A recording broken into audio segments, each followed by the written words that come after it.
untuk guru-guru hebat SDN 19 Pontianak Utara. Hari ini kita akan mendengarkan diseminasi dari Bapak Predik Subandi SPD. Padanya saya persilahkan. Baik, Assalamualaikum warahmatullahi wabarakatuh. Waalaikumsalam warahmatullahi wabarakatuh. Terima kasih kepada Bu Jumadi yang telah memberikan kesempatan saya untuk menyampaikan berbagai informasi tentang budaya positif yang dapat kita ciptakan di sekolah. Sebelumnya saya mengucapkan puji syukur kehadirat Allah Subhanahu wa taala atas segala limpahan rahmat dan karunia-Nya sehingga pada siang hari ini kita dapat duduk bersama di aula di kelas 1. Kemudian sebelumnya yang saya hormati Bapak Kepala Sekolah SDN Negeri 19 Pontianak Utara, Bapak Ibu guru sekalian yang saya hormati. Pada kesempatan ini saya akan menyampaikan sebelumnya kita mari di depan ini saya tulis adalah mari kita belajar bersama, berkolaborasi, saling mendukung demi mewujudkan disiplin positif di sekolah kita tercinta.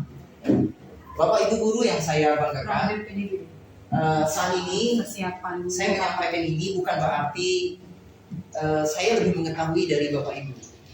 Di sini saya hanya berbagi informasi, berbagi pengalaman tentang budaya positif yang saya dapatkan ilmunya ketika mengikuti kegiatan calon guru penggerak di mana di modul 1.4 tentang budaya positif. Baik Bapak Ibu, kita sering memahami apa itu budaya positif. Di dalam budaya positif ada namanya istilah disiplin. Mungkin setiap hari kita sering menanamkan sikap-sikap disiplin kita kepada anak didik kita.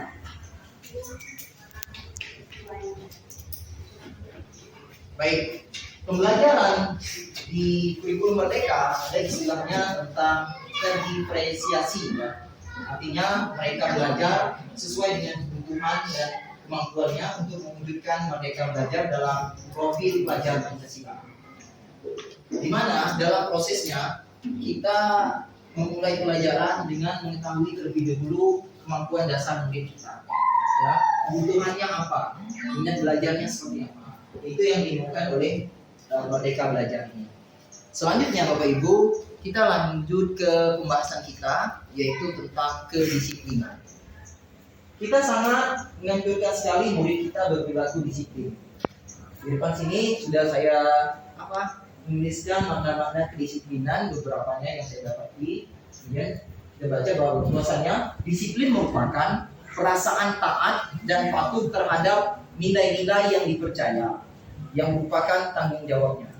Kemudian pendisiplinan adalah usaha untuk menanamkan nilai ataupun pemaksaan agar subjek memiliki kemampuan untuk menaati sebuah peraturan. Itu makna disiplin secara umum. Bisa saya minta Pak Pani untuk ke depan, Pak Pani? Oke, Pak Pani ya.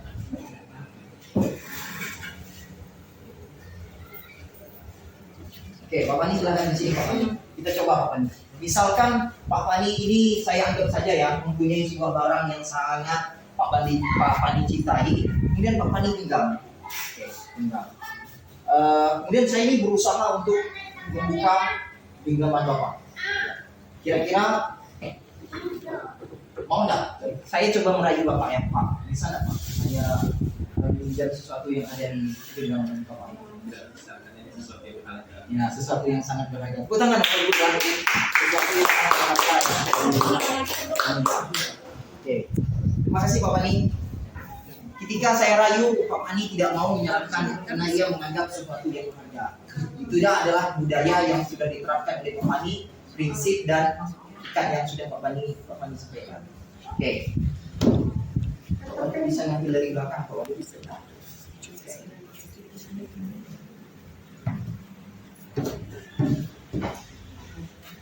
Baik, Bapak Ibu, tujuan disiplin sebagai pendidik, tujuan kita adalah menciptakan anak-anak yang memiliki disiplin, sehingga mereka bisa berperilaku dengan mengacu pada nilai-nilai kebaikan universal yang memiliki motivasi intrinsik, bukan motivasi ekstrinsik. Ya, in itu artinya motivasinya dari dalamnya, bukan dari orang lain.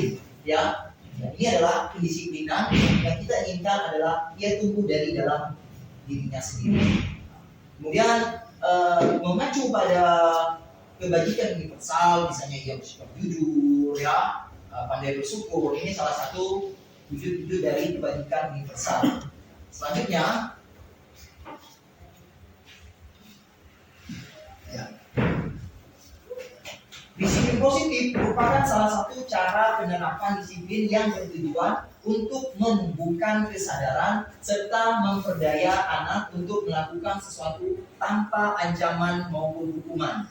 Jadi sekali lagi Bapak Ibu, dasarnya di sini adalah tanpa ancaman maupun hukuman. Artinya dalam penerapan disiplin yang akan kita lakukan yaitu tanpa ancaman maupun hukuman.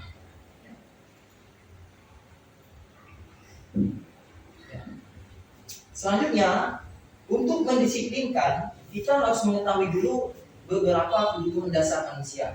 Pertama, untuk bertahan hidup.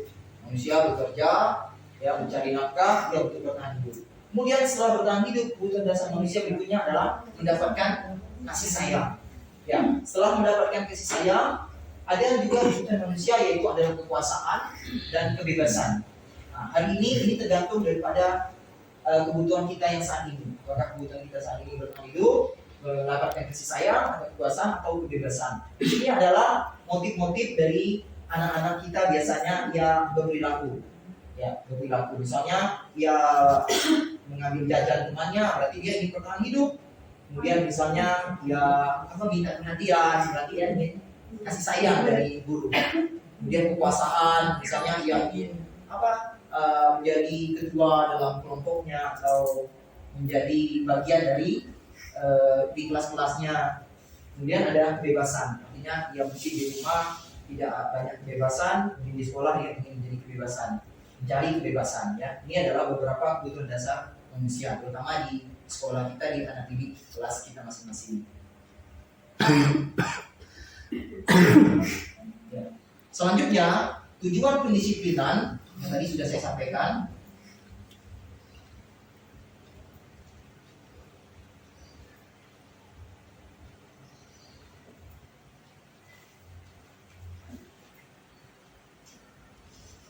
Ya, motivasi perilaku manusia. Ini yang sudah saya sampaikan. Motivasi merupakan dorongan yang timbul pada diri seseorang secara sadar atau tidak sadar untuk melakukan suatu tindakan atau tujuan tertentu. Ya, pertama yaitu menghindari hukuman dan ketidaknyamanan. Itu adalah motivasi mendisiplinkan manusia. Pertama kali dia menghindari hukuman dan tidak nyaman.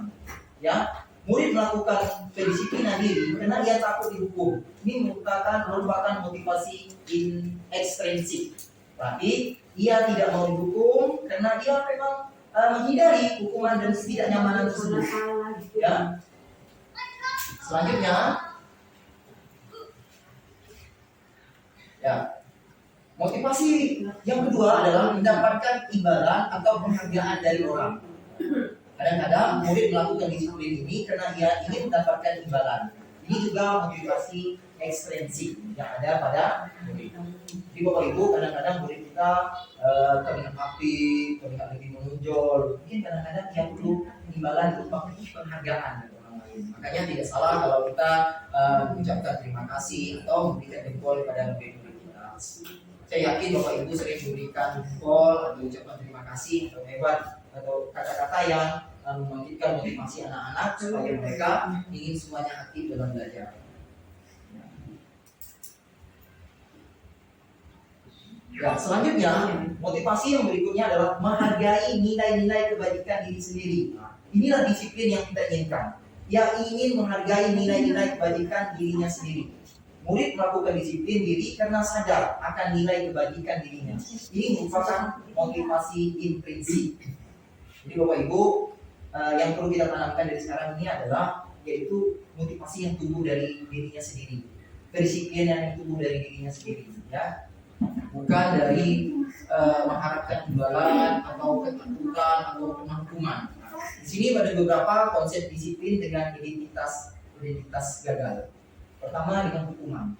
Ya, menurut yang saya dapati bahwa murid dengan hukuman termasuk kategori identitas gagal. Ya, pertama hukuman itu menyakitkan. Kedua, jelas tidak nyaman. Ketiga, hukuman itu sifatnya memaksa. Dan keempat, murid menyembunyikan kesalahan. Ya, saya sendiri aja kadang-kadang kalau anak saya sendiri suka berbohong itu biasanya menyembunyikan kesalahan. Ya, kalau anak saya sendiri, apalagi kalau anak murid kita ya Bapak Ibu ya, dia suka menyembunyikan kesalahannya atau apakah dia nyontek atau apa ya, ya biasanya melakukan seperti ini. Kemudian murid menjadi rendah diri ketika dihukum. Mungkin kita sering menghukum murid ya Bapak Ibu. Saya sendiri juga sering menghukum murid saya ya. Kemudian yang kedua adalah penghargaan. Penghargaan itu tidak efektif. Kedua, merusak hubungan yang dihargai dengan yang tidak dihargai. Ketiga, mematikan kreativitas. Ia mengharapkan penghargaan ya terus, ya tanpa ada di dalam hatinya. Kemudian menghukum dengan sifat ranking. Ini makanya kita sekarang mulai di 2013 tidak ada rankingan ya. Penghargaan yang dapat mematikan kreativitasnya. Yang terakhir adalah merampas hak menghargai dirinya. Jadi murid yang selalu mengharapkan penghargaan biasanya ia merampas hak dirinya sendiri. Oke, ini ada beberapa konsep disiplin dengan identitas gagal. Namun perlu kita pahami juga bukan berarti ini tidak boleh kita lakukan. Jadi semuanya boleh kita lakukan ketika hukuman yang dibolehkan dan memberi penghargaan yang dibolehkan. Artinya ini masih dalam toleransi yang intinya tetap harus kita gunakan, namun lebih optimal dalam penghargaan. Berikutnya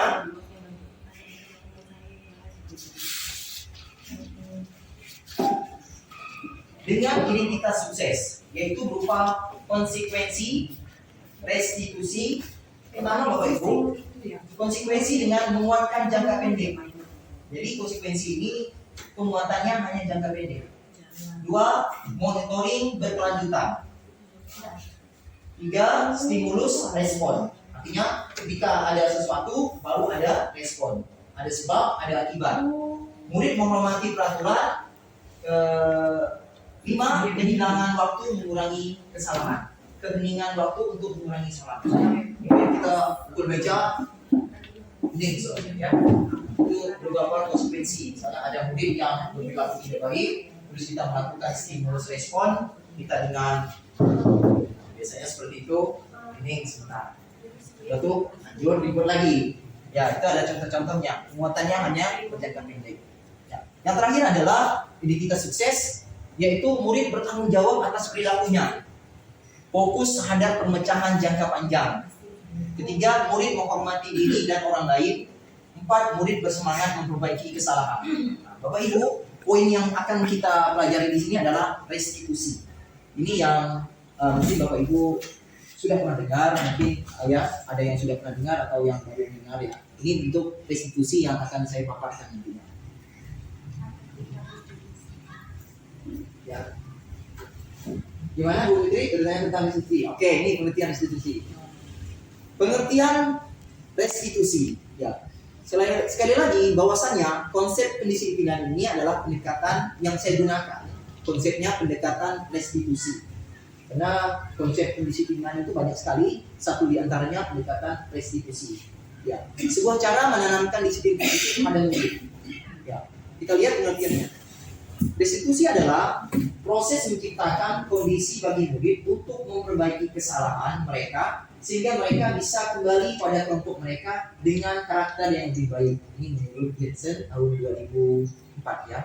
Ada ciri-ciri kegiatan dalam pembentukan kedisiplinan dengan restitusi. 1. Ia bukan menembus kesalahan, namun belajar dari kesalahan. 2. Memperbaiki hubungan. Ya. Tawaran bukan paksaan. Jadi nanti ada proses tawaran, tapi bukan memaksa.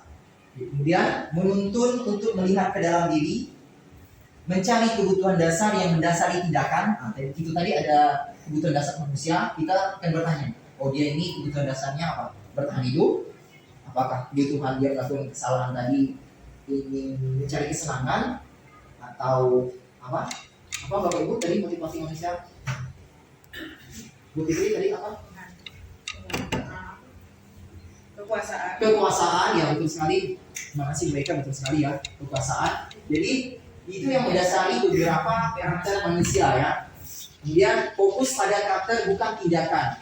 Kemudian menguatkan dan fokus pada solusi. Jadi kita di sini menggunakan restitusi ini bukan hasilnya, istilahnya makanya saya sampaikan tadi, dia bukan berupa hukuman ya atau berupa penghargaan, tapi ini merupakan proses.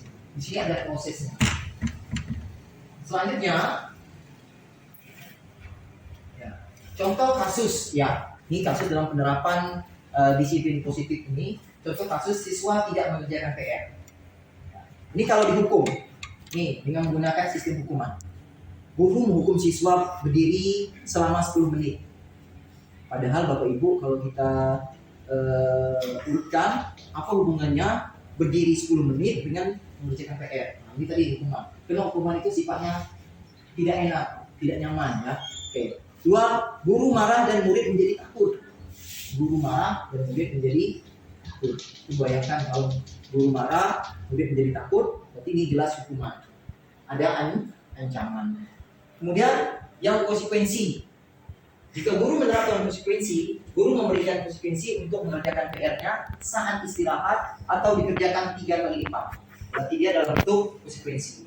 Misalnya Bapak Ibu guru ada murid yang tidak mengerjakan PR, terus kita suruh dia mengerjakan PR ketika istirahat. Artinya dia tidak istirahat. Dia tidak sempat makan, berarti dia kena bagian konsekuensi ya. Kemudian disuruh kita mengerjakan PR 3 kali lipat. Kemudian yang kedua, guru tegas siswa menghormati fatwa. Misalnya kita baca atau apa ya, kita lebih keras lagi ngomongnya. Misalnya dia lebih menghormati fatwa. Itu bentuk dari konsekuensi. Selanjutnya restitusi. Pada bagian ini, guru menanyakan keyakinan kelas dirinya dan membantu siswa menyelesaikan masalah. Kemudian guru terbuka dan siswa menghormati dirinya dan orang lain. Ini bagian yang restitusi ini. Tentunya Bapak Ibu mengharapkan, saya juga mengharapkan kita semuanya menerapkan restitusi di kelas kita masing-masing.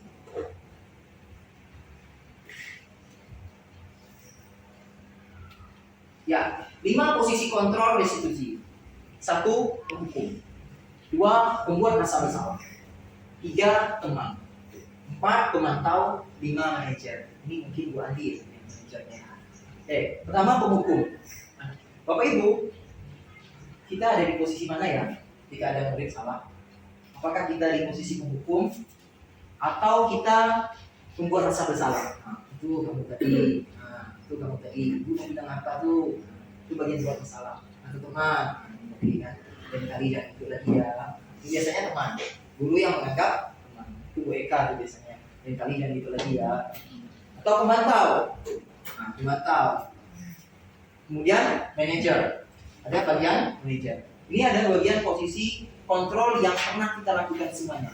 Kalau saya pribadi semuanya rasa-rasanya pernah semua. Saya yakin Bapak Ibu semua pernah di posisi ini ya. Penghukum, pembuat rasa bersalah, teman, pemantau, manajer. Ini adalah karena ini disusun berdasarkan pengalaman-pengalaman yang pernah dilakukan oleh guru-guru di sekolah. Selanjutnya, contoh kasus dan penerapan 5 posisi kontrol restitusi. Ini kira-kira kasus apa Bapak Ibu? Kalau Pak Wali kasus apa ini? Kedisiplinan. Ya, tidak terlambat apa? Upacara. Ya, betul sekali ya. Terlambat ketika datang upacara ya. Ini saya datang murid kelas yang apa ini? Ya, ada juga murid kelas saya ini. Ya.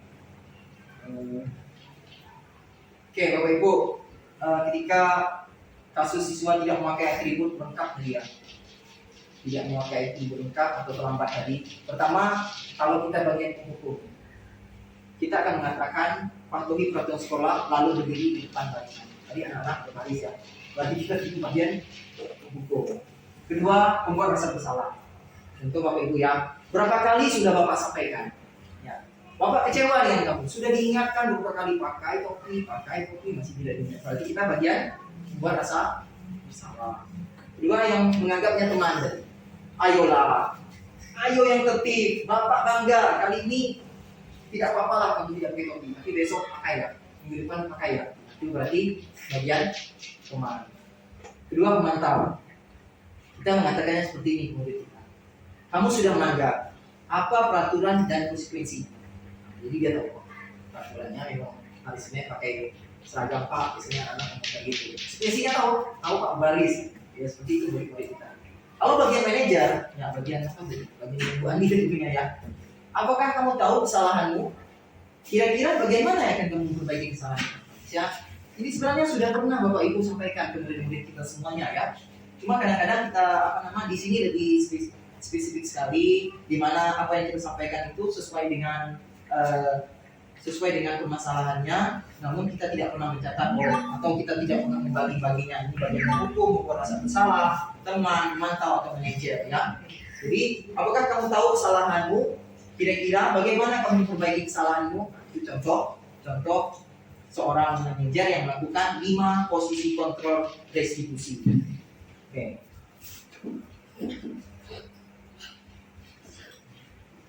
Oke, baik Bapak Ibu, dari tadi kita ngomong tentang keyakinan kelas ya. Mengapa keyakinan kelas bukan peraturan kelas? Di sini mungkin ada apa? Mungkin ada kesepakatan kelas ya. Ya ini sudah bagus nih. Sudah bagus sekali ya ada kesepakatan kelas atau B. Masuk kelas wajib mengucapkan salam. Ya, wajib mandi dan sikat gigi sebelum sekolah. Tidak ikut di kelas. Memudayakan membaca, meningkatkan disiplin, selalu semangat dalam pelajaran, saling membantu. Nah, ini sudah sangat bagus sekali yang di kelas Ibu Eko ini ya.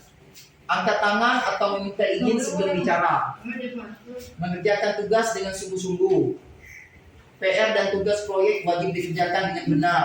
Berkata sopan, hormat pada guru dan orang tua, sampah harus dibuang di tempat sampah, meminta izin apabila ingin meminjam barang teman. Ini ada contoh kesepakatan di kelas 1. Sebenarnya antara kesepakatan dengan keyakinan kelas ini kurang lebih saja, itu ya. Namun di sini ada sedikit perbedaannya. Mengapa kesepakatan kelas? Saya menulis keyakinan kelas bukan peraturan kelas. Contoh, mengapa kita memiliki peraturan tentang penggunaan helm saat mengendarai sepeda motor? Tadi, mengapa, Bapak Ibu? Kalau kita harus mengendarai sepeda motor dengan helm, kenapa tadi? Mungkin kalau kita berpikir, ini untuk keamanan. Di sini sudah menjadi sesuatu yang berharga buat kita. Kita menghargakan keselamatan kita. Kita memiliki peraturan tentang penggunaan helm saat mengendarai sepeda motor. Ya. Sekali lagi, keyakinan kelas ini ia berbeda dari peraturan kelas. Ya, berbeda dari peraturan kelas.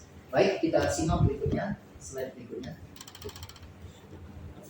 Ya, ini adalah contoh kegiatan membuat keyakinan kelas, di mana anak kelas 6A membuat keyakinan kelas. Mereka berdiskusi menyusunkan keyakinan kelas, kemudian menempelkan hasil diskusi keyakinan kelasnya. Di sini mereka membuat kalimatnya sendiri, yang mudah mereka pahami, yang mudah diingat, supaya mereka mampu menerapkannya sendiri. Ya Bapak Ibu ya, ini contoh saja. Selanjutnya, keyakinan kelas. Pertama, ini yang hasil dari anak-anak lakukan, keyakinan kelas yang mereka lakukan. Kemudian di sana tadi mereka membuat keyakinan kelasnya dengan cara berdiskusi ya. Jadi keyakinan kelas itu dibangun bukan atas keinginan sendiri ya, tapi berdasarkan diskusinya.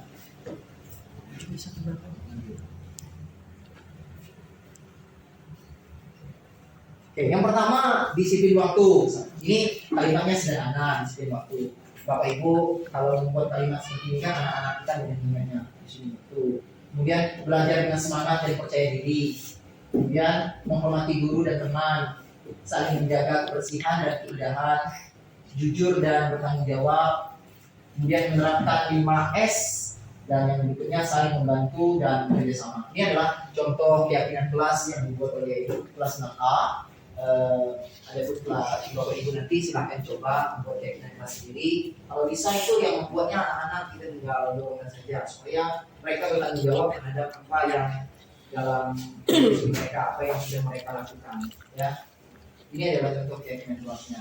Tapi kalau sebelum kita membuatnya, kita juga harus menyampaikan kepada mereka ada beberapa catatan dalam keyakinan kelas. Karena masing-masing kelas itu kadang-kadang berbeda, ya, tergantung situasinya. Selanjutnya,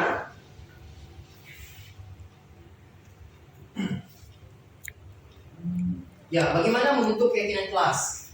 keyakinan kelas itu dia menggunakan kalimat ya yang lebih abstrak dari peraturan.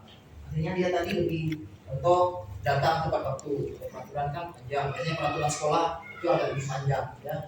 Kemudian menggunakan kalimat positif, tidak menggunakan kata tidak. Dan tidak datang terlambat, tapi datang terlambat, datang tepat waktu. Kemudian kalimatnya mudah diingat. Ya, Bapak Ibu ya, kalau kita membuat keyakinan kelas, kalimatnya mudah diingat.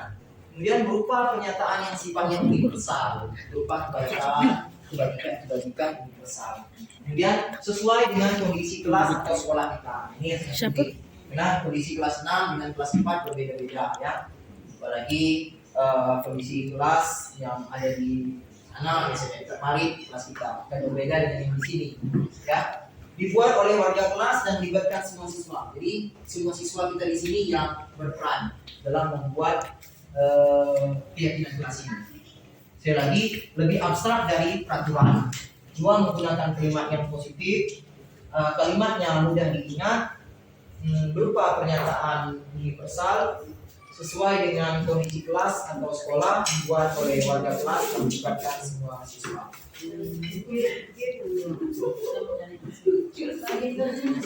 Ya. Bapak Ibu, kita masuk ke poin yang sangat penting dalam diseminasi ini, yaitu menstabilitaskan identitas, yaitu adalah segitiga restitusi. Segitiga restitusi. Maksud dari segitiga restitusi ini adalah di mana saya memaparkan bahwasanya ketika ada sebuah masalah, seorang guru dia dapat mengambil segitiga restitusi ini untuk menyelesaikan masalah dari keyakinan kelas yang sudah kita buat. Dari keyakinan kelas yang sudah kita buat. Misalnya, pertama menstabilitaskan identitas, itu ada kata kuncinya. Kita semua akan melakukan hal terbaik yang bisa kita lakukan. Kedua, validasi tindakan yang salah. Ya semua perilaku memiliki alasan. Jadi kita tahu dulu salahnya apa, alasannya apa, dan memiliki motivasi internal untuk memperbaiki diri. Ini adalah segitiga restitusi. Ya, baik Bapak Ibu, kita lanjutkan slide-nya.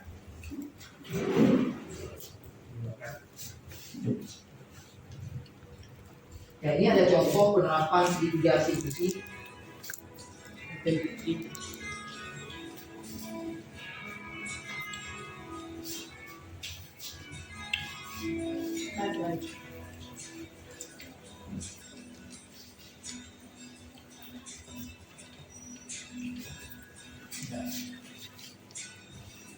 Ini contoh kasusnya yang saya kerjakan. Murid selama dari sekolah.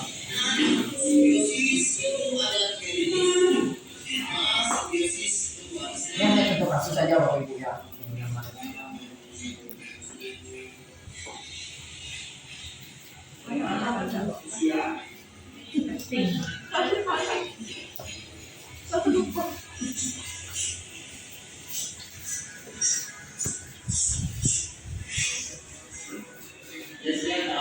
Ini adalah bagian menstabilitaskan identitas tadi. Kita bertanya mengapa dia lama. Sekolah kita masuk pukul berapa? Tidak siap berapa? Tidak siap. Di sini sudah siap. Dibagi yang berdisiplin.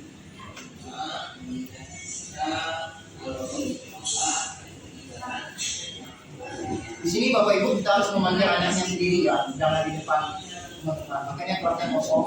Di jam istirahat.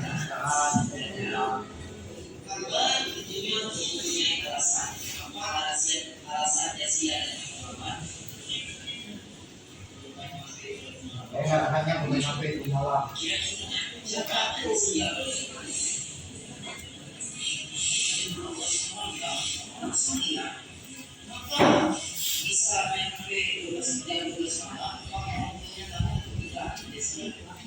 ya. Jadi ya sehingga kalau main HP malam datang ke sekolah juga setelah ya main HP boleh saja disediakan, tapi ada batasan-batasan. Kalau main HP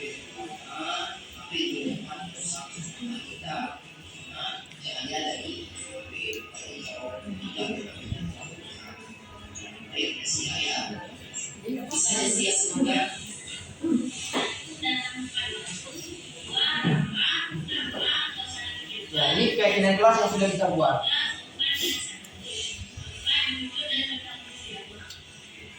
Apakah Jasia sudah melanggar? Ya, Jasia sudah merasakan bukan yang merasakan apa yang harus dilakukan dan melanggar yang Ini contoh kasus yang mau dilihat.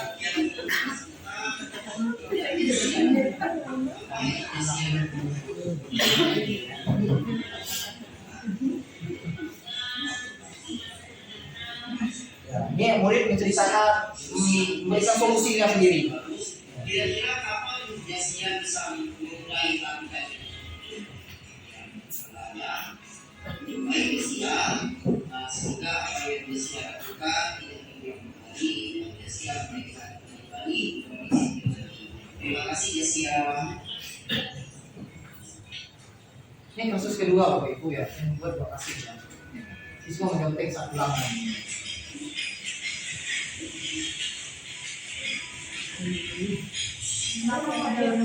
Aisyah, sedang apa?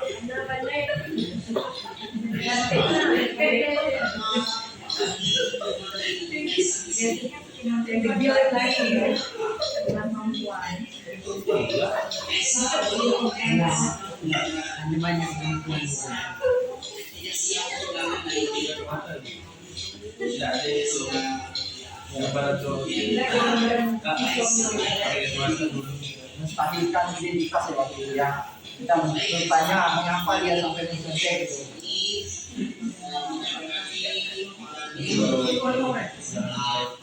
Sudah campur.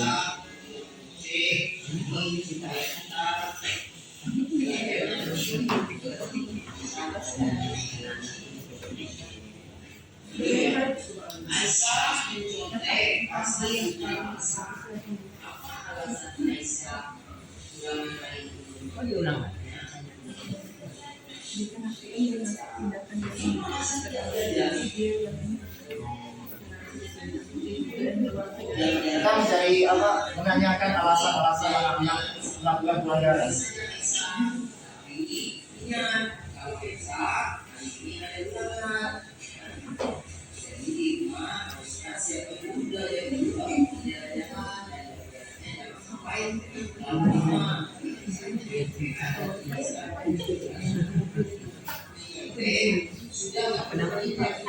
Kali ini kita menanyakan keyakinan kelas yang sudah kita buat tadi.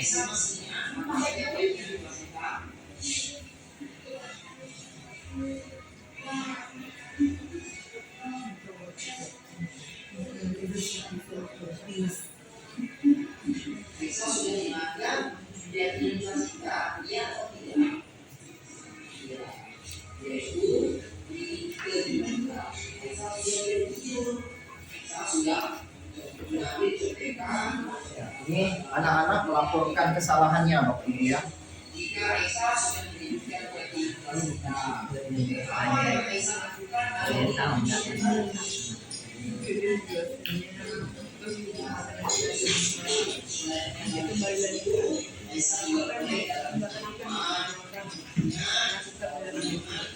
Ini contoh penerapan ya Bapak Ibu ya, mitigasi diskusi ya.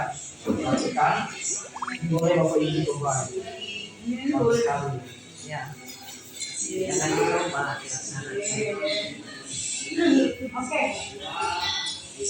Oke.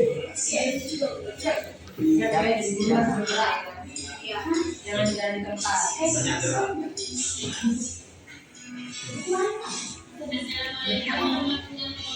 Ini pendapat murid tentang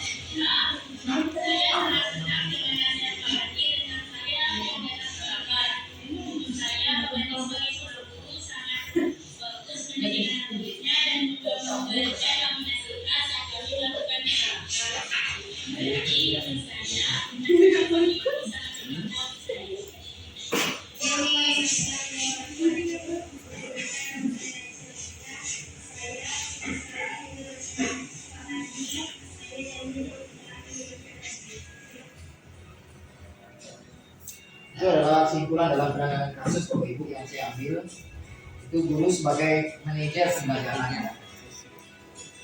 Ini sejalan sekali dengan pemikiran yang dari Bantara. Bahwasanya kita dalam proses menuntunnya, bukan mengukurnya. Thank you.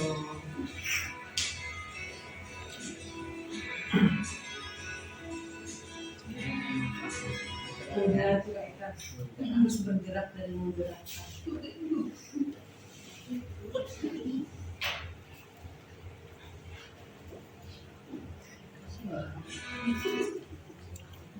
Oke.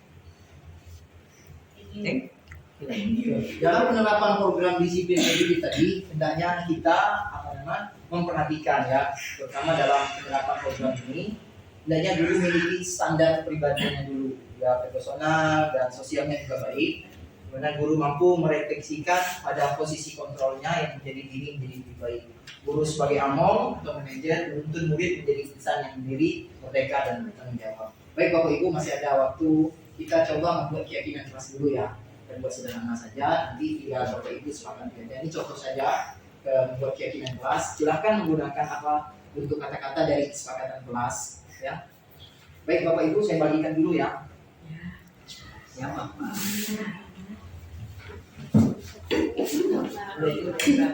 Enggak apa-apa Bapak Ibu, enggak apa-apa.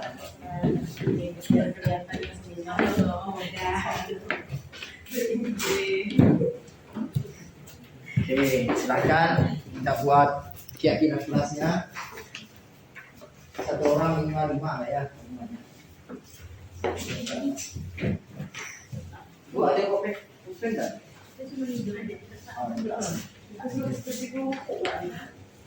Kita buat keyakinan kelas. Oh, bukan.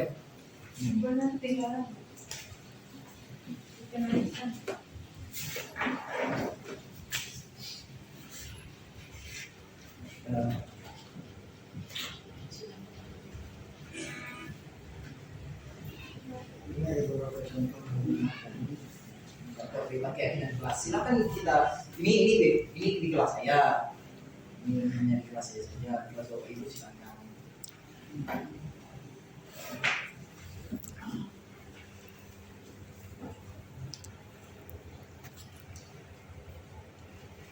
Nanti saya minta Bapak Ibu maju untuk dibaca Bapak Ibu ya.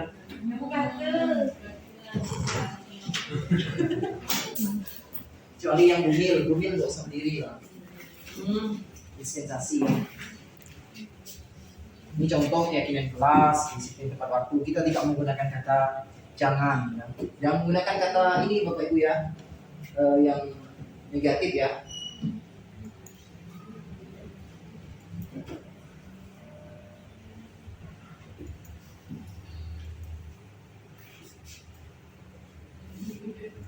Ini saya menggunakan aplikasi Canva Bapak Ibu membuat video ini. Jadi sekalian juga silakan yang belajar buat video. Bu Andi yang master Canva di sini ya.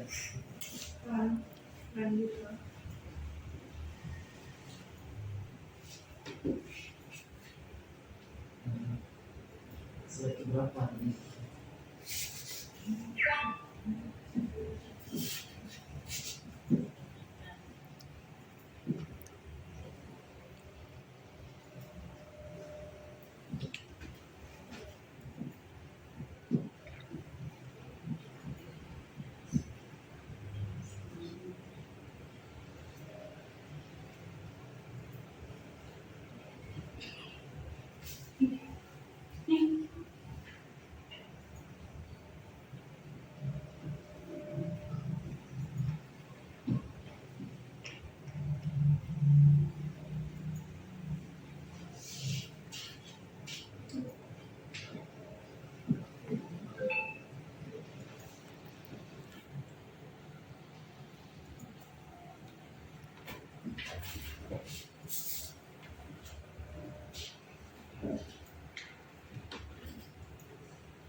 Sudah Bapak Ibu?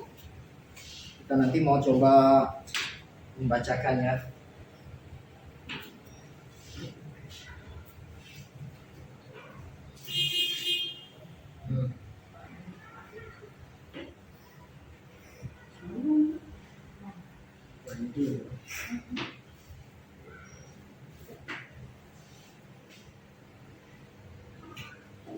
Ada pertanyaan Bapak Ibu? Apa?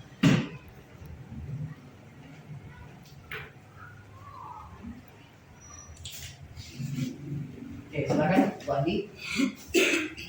Bisa jelaskan lagi tadi apa perbedaan keyakinan kelas dengan peraturan kelas? Ya. Kalau keyakinan kelas Bapak Ibu yang membuatnya itu murid sendiri ya. Murid sendiri, guru hanya sekedar mengarahkan dan bimbingan guru juga. Jadi kalau peraturan kelas biasanya itu mendekati dengan tata tertib sekolah. Jadi kesananya. Jadi kalau peraturan dilanggar ada konsekuensi. Konsekuensi. Kalau keyakinan dilanggar Dia lebih ke pendekatan. yang tadi itu Ya, restitusi, segitiga restitusi. restitusi. Jadi dia yang memperbaiki sendiri. Ketika dia salah tadi, contoh anak saya yang mencontek tadi, dia menceritakan mengapa dia sampai mencontek. Ternyata dia jalan-jalan sama temannya, katanya dan dia tidak sempat belajar, pas ulangan, ingin dapat nilai tinggi jadi mencontek. Kalau anak tidak mengungkapkan kesalahannya sendiri, dia tidak sadar dia salahnya apa. Oh gitu ya. Jadi kasusnya Bapak Ibu, kalau seperti yang Ibu Andi sampaikan, kita dialog dulu. Dialog dengan murid yang bersangkutan dengan memanfaatkan tadi segitiga restitusi. Ya. Pertama tadi kita lakukan yang namanya identifikasi masalah. Ya. Kita melakukan menstabilitaskan identitas. Kita tanya, mengapa Bapak memanggil ke sini dengan kata-kata, mengapa? Nanti dia akan cerita, oh salahnya seperti ini Pak. Kemudian validasi tindakannya salah. Dan juga kita harus mengatakan juga kepada murid kita bahwasanya kita juga pernah bersalah. Kita juga pernah bersalah, tidak pernah melakukan ini itu.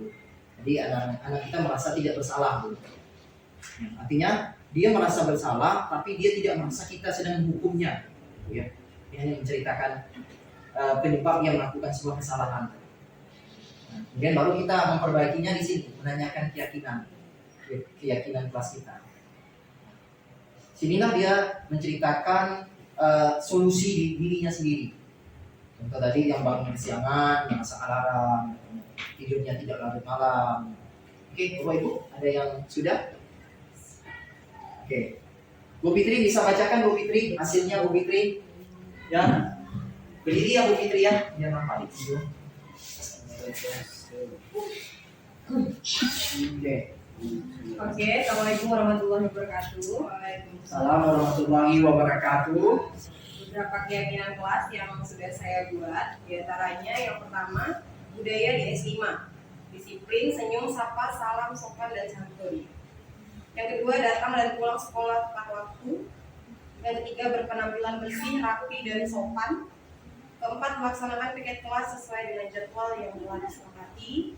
Yang kelima, menghargai dan menghormati bersama. Ya, bagus ya Bapak Ibu. Wilayah Bu Fitri sudah sangat bagus keyakinan kelasnya. Berikut barisan sini. Bu Eko, silakan Bu Eko. Sampaikan Bu Eko keyakinan kelasnya ini dari kelas tinggi sudah ya? Tidak sebentar. Ya, kelas sudah. Waalaikumsalam. Ini keyakinan kelas saya berdasarkan kelas yang saya lalui ya. Pertama masuk kelas mengucapkan salam seperti biasa. Yang kedua bersikap dan berkata-kata yang baik dan sopan saat berada di kelas. Tiga, bekerja sama menjaga kebersihan kelas. Yang keempat, tepat waktu dalam menyelesaikan semua tugas yang akan diberikan. Lima, saling menghargai dan menghormati sesama dan orang. Ya, bagus sekali Bapak Ibu ya. Tangan Bapak Ibu buat Bu Eko. Ya, lawan tanpa yang di belakang. Pak Fani. Sebagai kelasnya yang pertama datang tepat waktu. Ya. Yang kedua saling menghormati satu sama lain. Yang ketiga menjaga kebersihan kelas.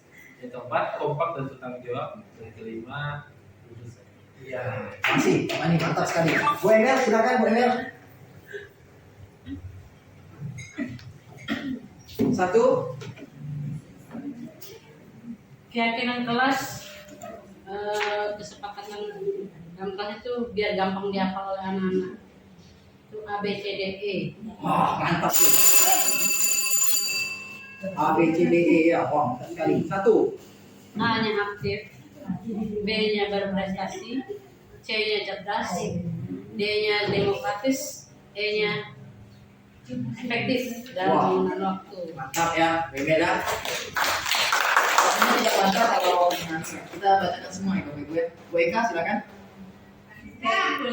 kurang lebih ya. Jadi yang pertama itu jujur pada diri sendiri, kemudian teman, disiplin, tertib di kelas, semangat dalam belajar, budayakan membaca. Karena biasanya siswa itu dia belum apa-apa dia bertanya dulu, jadi mendengarkan dulu atau baca dulu. Saling membantu dan bekerja sama dan menghargai waktu. Ya, itu literasi membaca ya, bagus sekali Bapak Ibu ya. Tepuk tangan. Oke, silakan Ibu Fitri sudah, Ibu Nina, Oke, silakan Bu Nina. Assalamualaikum warahmatullahi wabarakatuh. Waalaikumsalam warahmatullahi wabarakatuh. Kalau menurut saya sih yang pertama kan disiplin. Iya. Disiplin itu bisa jadi dari segi pakaiannya. Ini. Kedua waktu. Ada yang terlambat apa kan? Iya, Bu. Kedua menjaga kebersihan. Kadang-kadang kalau terutama kelas 1 biasa kan suka memegang pensil itu nyimpannya di bawah Iya, betul. meja. Terus ketiga saling membantu dan bekerja sama. Iya, Itu termasuk dengan tugas piket tadi masuk. Keempat selalu berkata sopan. Nah, karena murid kita biasanya kan ada yang ngomong kotor juga. Kelima masuk kelas mengucapkan salam. Iya, bagus Bu. Terima kasih Bu. Tepuk tangan Bapak Ibu. Oke, Bu, yuk silakan dibaca Bu. Oke. Bu Luna. Baik keyakinan kelas. Siapa Bu? Menurut saya keyakinan kelas 1 hormati guru, sayangi teman. 2 meminta izin guru ketika ada keperluan. Yang ketiga bersemangat saat belajar. Yang keempat gotong royong. Yang kelima mengerjakan tugas tepat waktu. Oke, terima kasih. Terakhir Bu Andi. Silakan Bu Andi bacakan. Tidak berdiri. Duduk saja. Satu. Cuma ini aku. Ya, tidak apa-apa. Bu Andi. Sama seperti yang lain, datang tepat waktu, melaksanakan piket sesuai jadwal yang telah disepakati. Jadi 5S, sopan, santun, senyum, sapa, salam, kemudian saling bekerja sama dan menghargai. Oke, terima kasih Bu Andi dan Bapak Ibu guru semuanya yang sudah memberikan rancangan keyakinan kelasnya. Nanti silahkan diinformasikan kepada siswa-siswinya.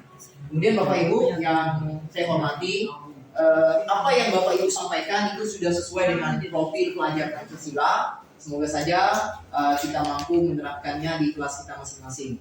Berhubungan sekarang waktunya juga sudah sholat, kita tutup pertemuan kita. Sekali lagi saya mengucapkan jazakallahu khairan katsir kepada semuanya yang sudah sudi duduk di sini mendengarkan arahan dan pemaparan yang saya dapatkan ketika mengikuti kegiatan calon guru penggerak. Demikian yang dapat saya sampaikan. Sekali lagi, kalau ada jarum yang patah jangan disimpan di dalam peti. Kalau ada kata-kata yang salah jangan disimpan di dalam peti. Burung Irian, burung cendawasih, cukup sekian dan terima kasih.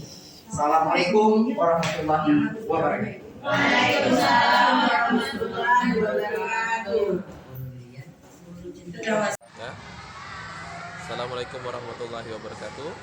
Perkenalkan, nama saya Fani Setiawan, teman sejawat dari Pak Predik Subandi dari Sekolah SD Negeri 19 Pontianak Utara, dan juga merupakan salah satu peserta dari seminar Pak Predik Subandi tentang keyakinan kelas dan disiplin kelas, yang dimana saya dapatkan informasi dari seminar tersebut, yaitu keyakinan kelas dibangun bersama peserta didik, yang dimana peserta didik menjadi salah satu pembuat dan pengatur bagaimana kelas tersebut bisa diterapkan kedisiplinannya, baik dari proses belajar maupun kebersamaannya. Demikian dari saya. Wassalamualaikum warahmatullahi wabarakatuh. Dan biasanya aturan itu yang menetapkan guru kan? Anak-anak harus datang jam sekian ya, harus begini ya. Nah sekarang ibu mau memberikan kesempatan. Itu udah belajar hak dan kewajiban kan? Nah, salah satu hak yang dimiliki oleh setiap warga negara adalah menyampaikan pendapat. Iya, menyampaikan pendapat. Nah hari ini ibu akan memberikan hak itu kepada kalian untuk menyampaikan pendapat. Lalu pendapatnya seperti apa? Nah ibu punya kertas ini, origami. Kita akan belajar membuat kesepakatan kelas atau keyakinan kelas. Itu berupa seperti apa ya? Dibilang aturan juga enggak, tapi namanya keyakinan kelas atau kesepakatan kelas itu ketika dibuat harus diapakan? Dikerjakan, harus dipatuhi, harus laksanakan. Bagus. Contoh, ibu beri contoh. Kalian melaksanakan piket kelas? Bagaimana sebaiknya kalau kita melaksanakan piket, ketika ingin melaksanakan piket kelas? Salah satu contohnya. Anak-anak nanti boleh tuliskan di sini. Kalian boleh kerjakannya berkelompok. Boleh satu kelompok 5 orang atau 4 orang. Yang dekat-dekat saja, jangan sampai nyebrang ke tempat yang lain. Oke? Udah dapat gambaran belum? Apa yang mau ditulis? Udah tahu ya? Terus satu lagi pesan ibu, kalian tidak boleh menggunakan kalimat negatif. Tidak boleh membuang sampah sembarangan. Ganti. Jadi apa, gimana kira-kira gantinya? Iya, bagus. Itu yang ditulis. Membuang sampah pada tempatnya. Jelas ya? Bisa kita mulai? Bisa. Sekarang ini aja 1, 2, 3. Ini tadi nanti saya gabung dengan ini. Yuti dengan Fahmi. Yang itu bertiga, gak apa-apa. Ini berempat ke belakang. Terus nanti Rifki dengan Rega ke belakang tempat Maria. Putri Lukman gabung sama Nisa. Ya? Ini berdua, ini meja ini sama meja ini gabung. Ini nanti kesini aja. Ini kesini. 1, 2, 3, 4. Nanti yang lain gabung sana, ya? Oke. Ini kertasnya ibu akan bagi, kalian tuliskan di sini keyakinan kelasnya. Oke? Gak usah ditulis namanya. Ini tulis nama enggak ya? Gak usah lah. Nanti dibacakan.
Ganti kalimat positifnya, jangan pakai kata tidak boleh, dilarang.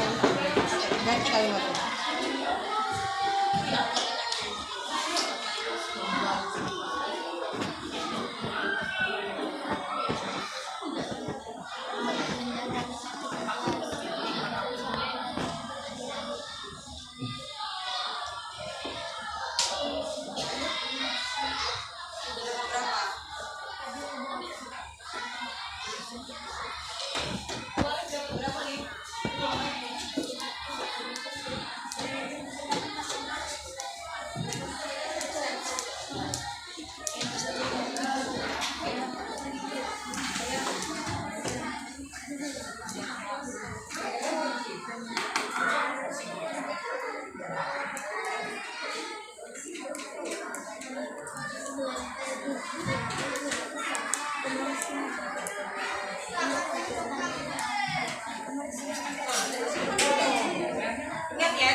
tambah lagi satu.